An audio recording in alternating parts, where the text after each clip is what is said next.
Hello, Vishal. Welcome to our podcast, Supernova. It's a great pleasure to have you. Welcome to this space. Hey, Montse, how are you? Yeah, happy to be here. Thanks for having me. I'm good, thank you, Vishal. I hope you're having a great day.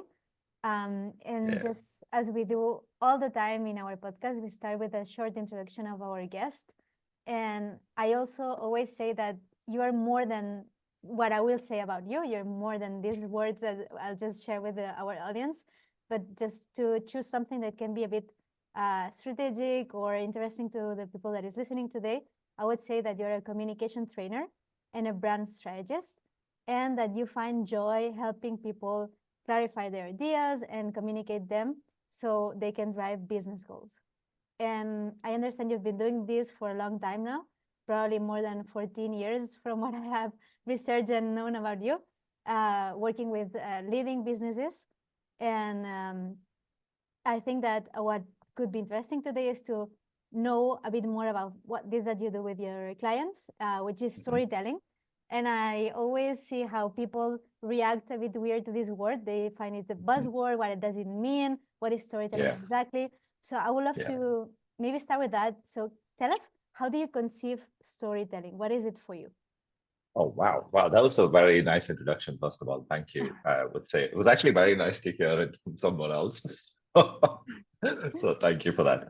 What is storytelling to me? To me, storytelling at its core is a tool to get ideas into people's minds. It's basically what it's about. Um, I like to think of it as, the Christopher Nolan movie Inception. Like to me, that's real. You can really plant ideas in people's minds.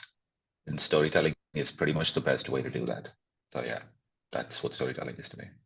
Okay. So, and how can we plan those ideas? Because when I hear what you say, it seems easy and something I understand. But Hmm. I guess the tricky part is how can we do that? How can we get Yeah, there? Hmm. absolutely. So there's what I've learned is that there's three core things you have to do to plant an idea in someone's mind. The first core thing you have to do is you have to distill the most essential version of that idea. So if you can really define like the most essential version, because if you think about it, when you're planting something, you plant a seed. A whole oak tree comes from a tiny, tiny acorn. So you have to define the most tiny, the highest potential version of your idea. That's the first and the most important and the most difficult thing to do. The second thing you have to do is you have to embody that to some degree, Hmm. which is really important because we also know this whole idea of action speaks louder than words, even though it sounds cliche, is really true. And people have this visceral tendency to not believe an idea if it's spoken, but if they can see that the person's not really living that idea, or if the brand is not really living that idea, or if the institution's not really living that idea, then they don't believe that idea. So that's the second thing you have to do is you really have to live that idea. So you have to make and take actions that are in alignment with that essence of that idea that you've defined. Okay. That's the second thing. And the third thing you have to do is you have to communicate it basically. Communication is that's where storytelling comes in because there's a whole bunch of different frameworks and different tools and different tactics, if you will, that come from the world of storytelling, which allow you to build powerful narratives to then get the essence of your mind of your idea into people's minds. So basically, how to plant an idea into people's mind? Three things. One, define the absolute essential version. Two, embody that by taking actions in alignment with it. Hmm. And three, communicate that using storytelling. Yeah. Okay. Wow. You're sharing a lot of things that just are making me have a lot of questions. And I Yeah, love it. yeah. So, So, so I understand that storytelling is more the strategy to communicate that essential idea. And you also yeah. mentioned that there's a difference between narrative and story. So I don't know if you can Hmm. help us clarify this idea. So, Yeah, can you maybe first go into what is a narrative and what a story and why they are different? sure. Yeah, so one thing what you said, there was one line you said, which really hits the nail on the head, which is storytelling is the tool to get that essential idea across. So let's kind of zoom in on Hmm. storytelling in that case. And you also asked what is the difference between story and narrative. So basically, story is a kind of narrative.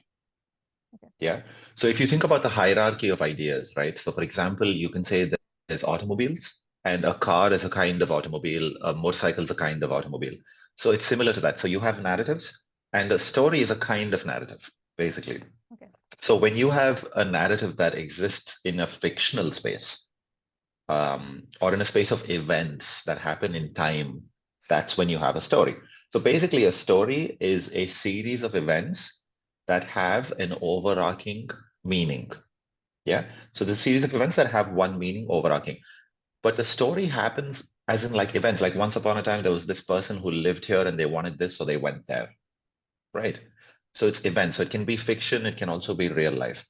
But a narrative is similar in the sense that it's a collection of different ideas which has an overarching meaning, but it doesn't happen in the sense of events and it doesn't happen in the sense of fiction.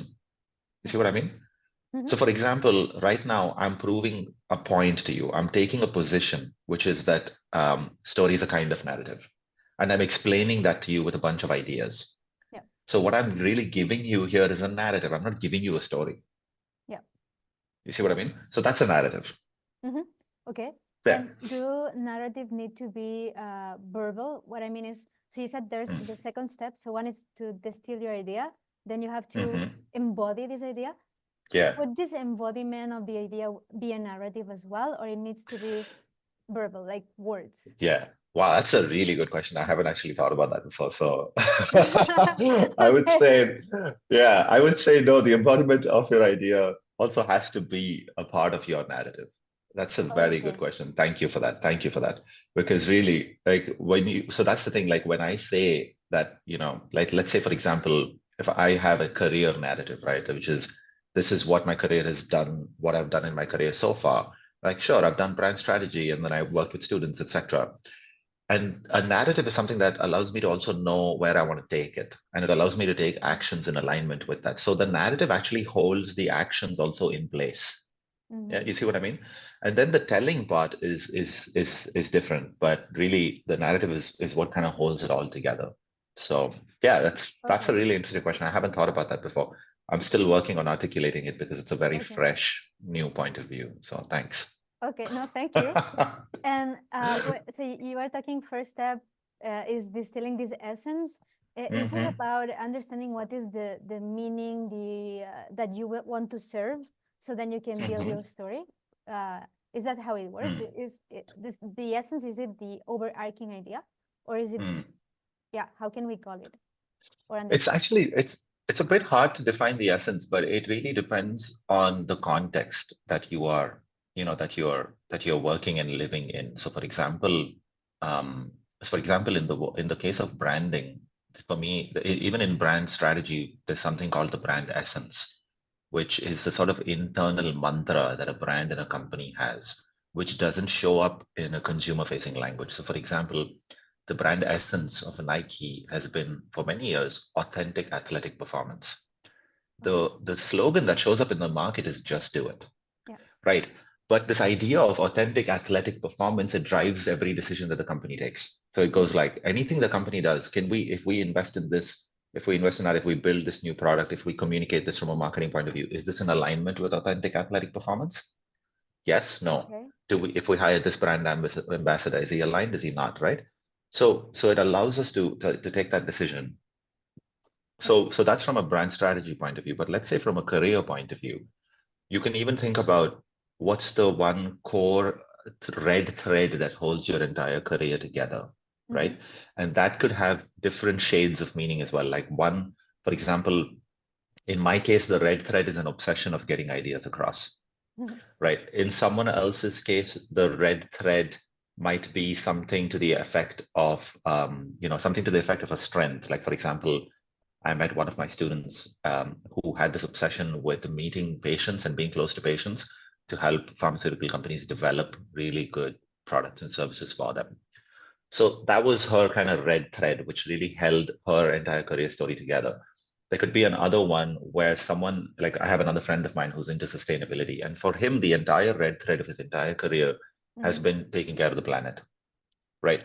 So your red thread can be anything. It can be a vision, it can be a strength, it can be an obsession, it can be quite a lot of things, really.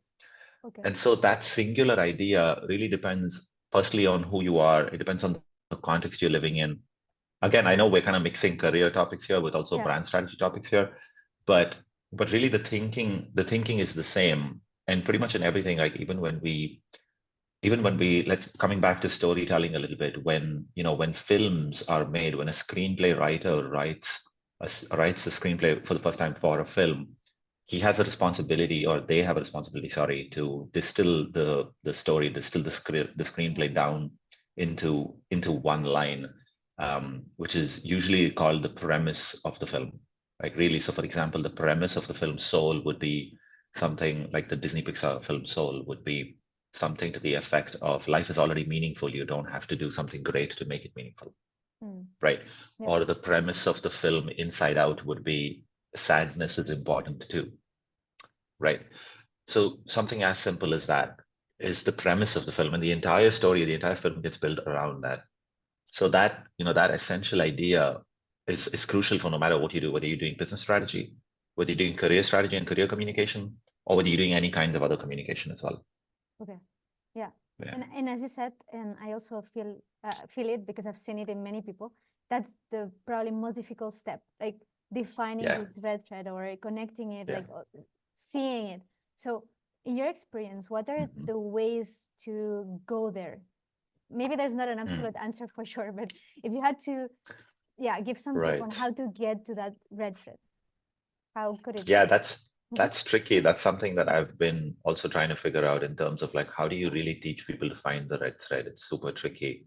But there's a couple of things that I've found are really helpful. One is obviously this idea of connecting the dots, which Steve Jobs spoke about in his Yeah. commencement address like years ago. Like when you look back in your life and your career and you kind of make sense of it, it's essentially a sense making exercise. Is you look back and you try to really connect the dots and you ask yourself like what's common through all of this, like what is really holding this all together. So one is going back and looking back and connecting the dots. Another thing that I usually find very helpful is to just share your story and a bunch of different stories from your life with other people, and that's why we go to coaches. That's why we go to therapists. That's why we value deep and meaningful friends who have the capacity to just listen to us ramble for hours. It's because we are creating us. That's also why we value journaling. It's because we have a space where we are putting our thoughts out and we're making sense of it, right? So doing that, like sharing this with people, and so one thing I find quite helpful is to share a bunch of stories with a friend of yours who you know and trust and is willing to just ask you open-ended questions and to listen to you as opposed to advise you. And then to ask them what they noticed from your stories, like what stuck out to them from your stories. That's one way that I find quite helpful because then they kind of looking at it from a different perspective, and they can see the forest from the trees. Yeah.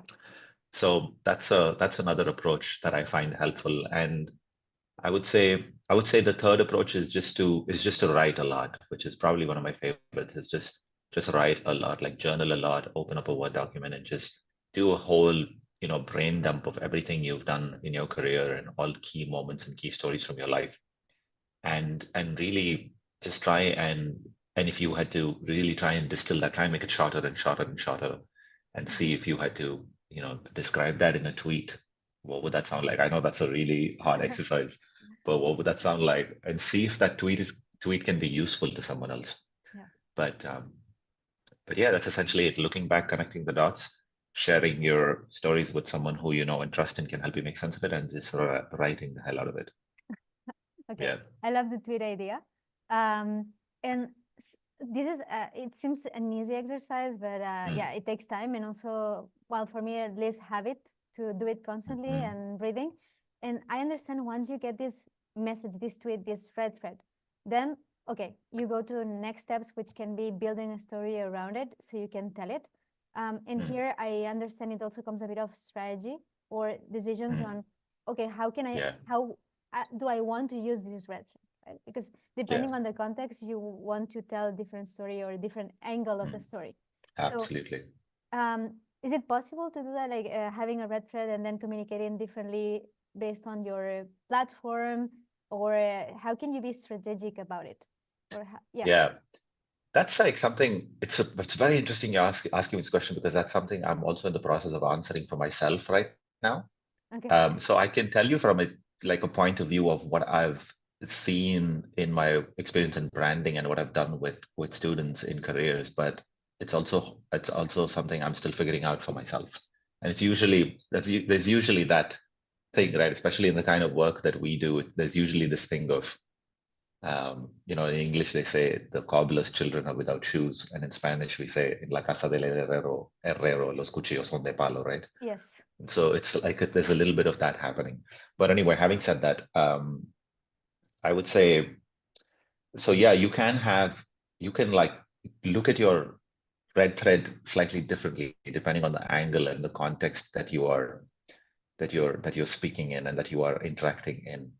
So for example, one thing that I usually advise my students is that you want to have um, a different lens of the red thread, a strength-based lens of your red thread.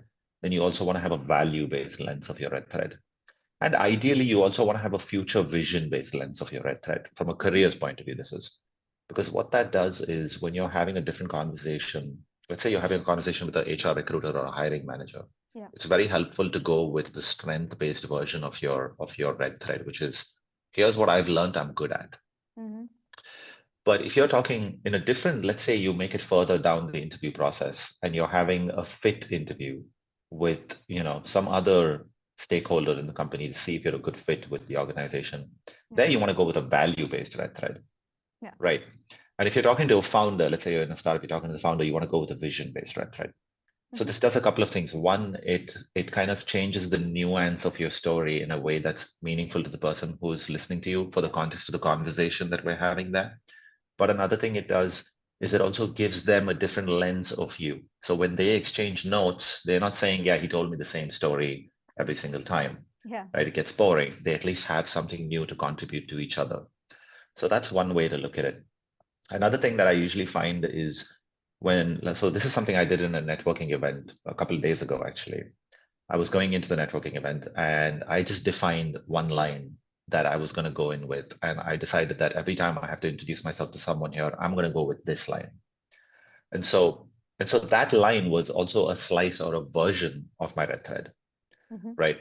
Because there was a certain context to that event. So I kind of nuanced my headline, if you will, to the context of that event and use that to have the conversation.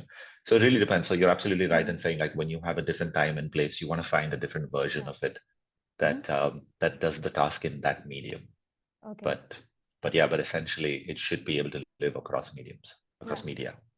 Yeah. Great. Because so as I said first, and we're discussing around these 3 steps, I understand. So distilling the essence of the idea, embodying it, and then telling it, right? Communicating it. Yeah. And in this communication, there's also some part of strategy or adaptation. We can call it however we want, but it's about adapting it to the person who's listening.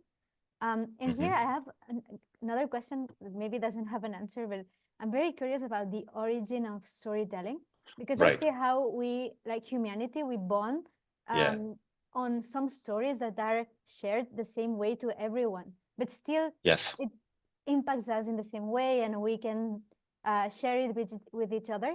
And they have not been necessarily adapted to any audience. It's been like universal for everyone. Totally. For example, religion, right? Like the stories or myths. Yeah. So exactly. What do you think can make a story universal in that sense? Like Right.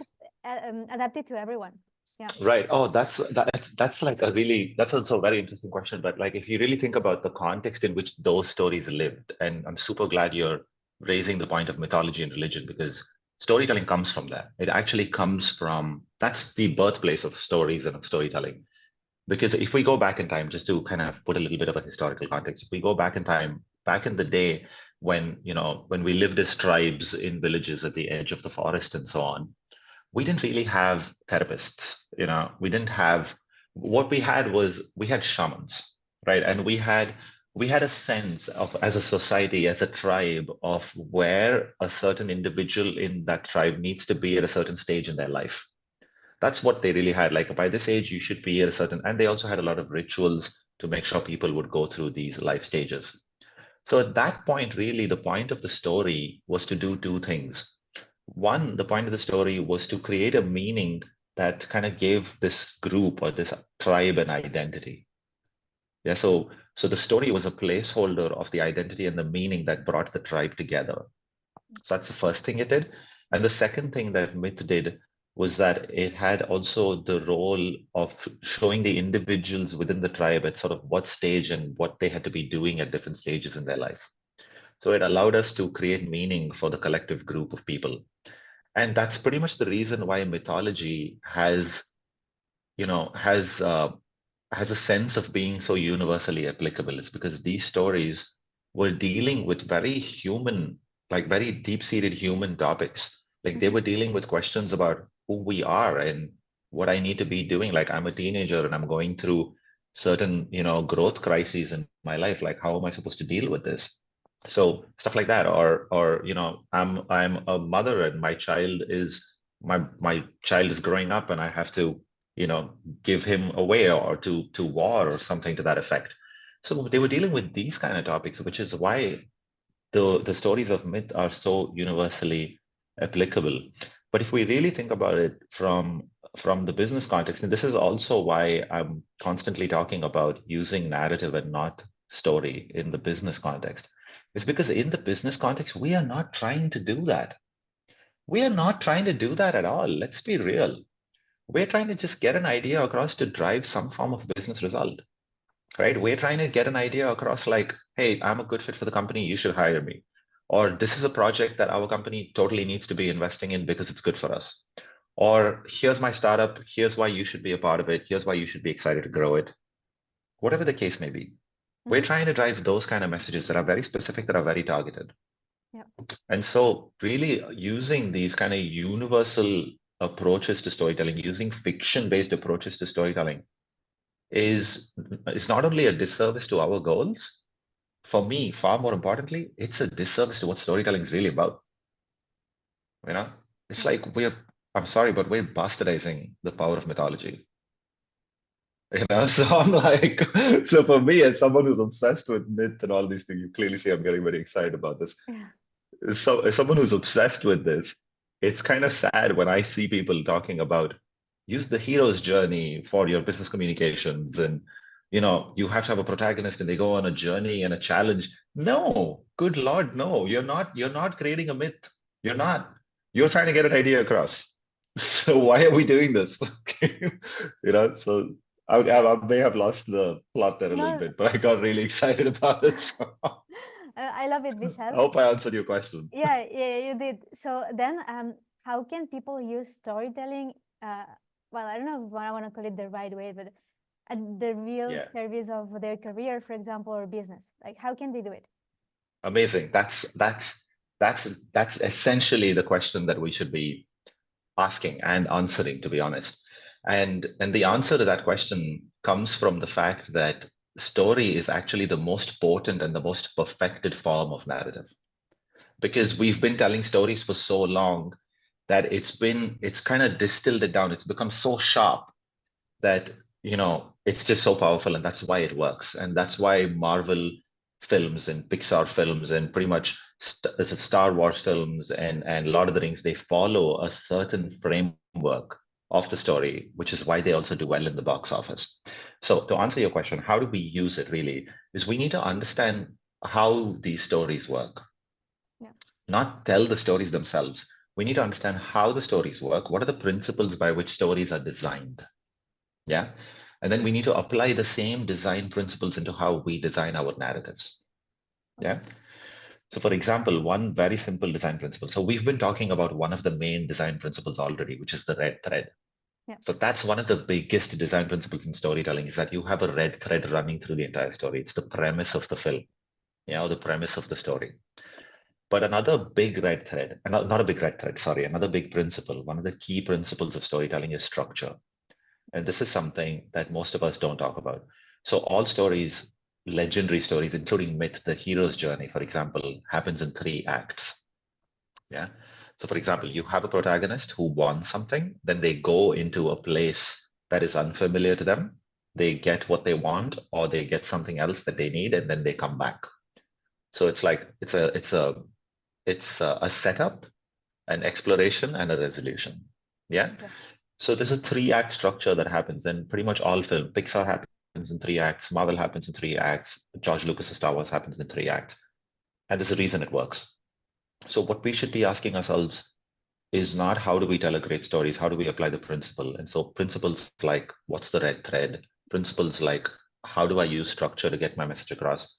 Those are the kind of things that we can use to communicate more effectively about our career, about our business goals. And in the context of business, those are the things that we can apply. Yeah. Yeah. I totally get it and agree with you. And actually, this is also what I see a lot when I talk to people that are trying to find a new job or do a career change. And it comes to strategy, right? So first you understand what is your red thread, and then how can you structure it so people understand it or you make your point, right? So Yeah. and probably you also know the STAR technique when you go to an interview and the way you have to structure it, which is similar to these 3 acts in a way. And I can see how making this structure makes a huge difference in the result of the interview or whatever the person is preparing to convey in a business career context. So yeah, this is super useful to understand how, yeah, these stories are designed. So then you can use it for your own strategy and to put it at the service of your career or goal, like ultimate goal. So yeah, stories are designed. It's exactly that. Stories are designed. Like a screenplay writers know very clearly. There's a very interesting TED talk by Andrew Stanton, who is one of the original writers of Finding Nemo and a bunch of other Pixar films and a producer at Pixar as well. And he says something really interesting. I'm paraphrasing here. Okay. But he says that screenplay writers have always known that the order in which things go in the story is something that's so crucial to how the story pans out and is something that audiences really crave and they ask for. So knowing what goes where is actually one of the most important tools in communicating effectively, which is why one of my key things that I constantly talk to, not just with students, but also in my work in brand strategy and advertising, when I'm working with startups, one of the things that I constantly am pushing them to think about is what are the different types of information we have and where in the narrative do we put them, you know? So that's something that's really crucial to do that, right? But you're absolutely right. Stories are designed. It's not an accidental thing. Yeah. Wow, I love this sentence. I just love it. And Vishal, so you've been sharing amazing things already with us, and I think I'm sure people who are listening to us now can start at least distilling their red thread, start thinking where they want to put the information, designing their narratives and stories. And I wanted to ask you if you're ready to move to the last section of our podcast, which are 3 questions that we ask to all of our guests. And yeah, we'd love to know what you think about them. So, well, at Kaelon, our mission is to enable people to unlock their extraordinary self, to do extraordinary things. And we would love to understand how you understand being extraordinary. What does it mean to you? For me, extraordinary is just obsession with something and also obsessive craftsmanship. For me, that's extraordinary. Like can I give you an example or? Yeah, of course, please. Yeah. Okay, cool. So there's a guy who I think is really extraordinary. His name is Massimo Tamburini. He was a designer originally for Ducati, and then he became a designer for MV Agusta, and he designed what's considered the most beautiful motorcycle ever. And when I heard his interview about his design process, he spoke about how the motorcycle shouldn't be beautiful just from the outside because that's pleasure to everyone else. It's pleasure to the viewer. It's pleasure to the rider. It should be beautiful on the inside as well, because when the person who's taking it apart and fixing it, they should also have the experience of beauty. They also have the right to beauty. And for me, he's so obsessed with how it looks and with how perfect it is. For me, Massimo Tamburini is that's extraordinary for me, is obsession and craftsmanship. Wow, that's so beautiful. I'll check this motorcycle. I don't know. Yeah, do it. Like, I will. The MV Agusta F4, super beautiful. Okay, thank you, Vishal. So next question is, what is the book that you gift the most? Okay, since you're asking me what is the book I gift the most, not the most, the one I recommend the most. The book I gift the most, funnily enough, is the Bhagavad Gita. It's it's the only book I've gifted multiple times, and yeah, it's the one I gift the most. Yeah. Okay. You want to say anything about why or share what it makes it special? Yeah, I'm happy to. Well, just to put some context, the Bhagavad Gita is one of the most important texts from Hinduism.